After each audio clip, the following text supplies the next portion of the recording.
আমেরিকায় নতুন আসার পর অনেক ইমিগ্রেন্টের সবচেয়ে বড় প্রশ্ন, সরকারের কাছ থেকে কী ধরনের সহায়তা পাওয়া যায় আর সেই সহায়তা নিলে ইমিগ্রেশন স্ট্যাটাসে কোনো সমস্যা হবে কিনা। প্রথমেই একটি বিষয় পরিষ্কার করা জরুরি, সব ইমিগ্রেন্ট একই ধরনের সরকারি সুবিধা পাওয়ার যোগ্য নন। আপনার ইমিগ্রেশন স্ট্যাটাস, আয়, পরিবারের সদস্য সংখ্যা এবং কোন স্টেটে বসবাস করছেন তার উপর নির্ভর করে আপনি কোন সুবিধার জন্য যোগ্য হতে পারেন।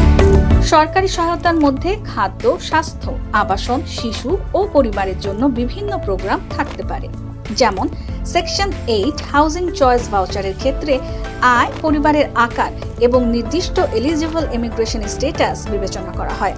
তবে সবচেয়ে বেশি ভয় তৈরি করে পাবলিক চার্জ নিয়ে।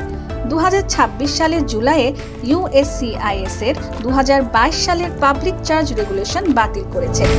ফলে পুরনো তথ্য দেখে ধরে নেওয়া ঠিক নয় যে কোনো সরকারি সুবিধা নিলেই ইমিগ্রেশন সমস্যায় পড়তে হবে।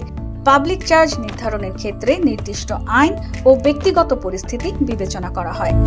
আরেকটা গুরুত্বপূর্ণ বিষয় হলো, যোগ্য না হয়েও কোনো সরকারি সুবিধা নেওয়ার চেষ্টা করবেন না।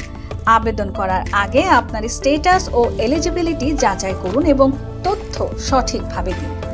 সরকারি সুবিধা সম্পর্কে জানতে USA.gov এর বেনিফিট ফাইন্ডার ব্যবহার করে আপনার পরিস্থিতি অনুযায়ী সম্ভাব্য সহায়তাগুলো খুঁজে দেখা যায়।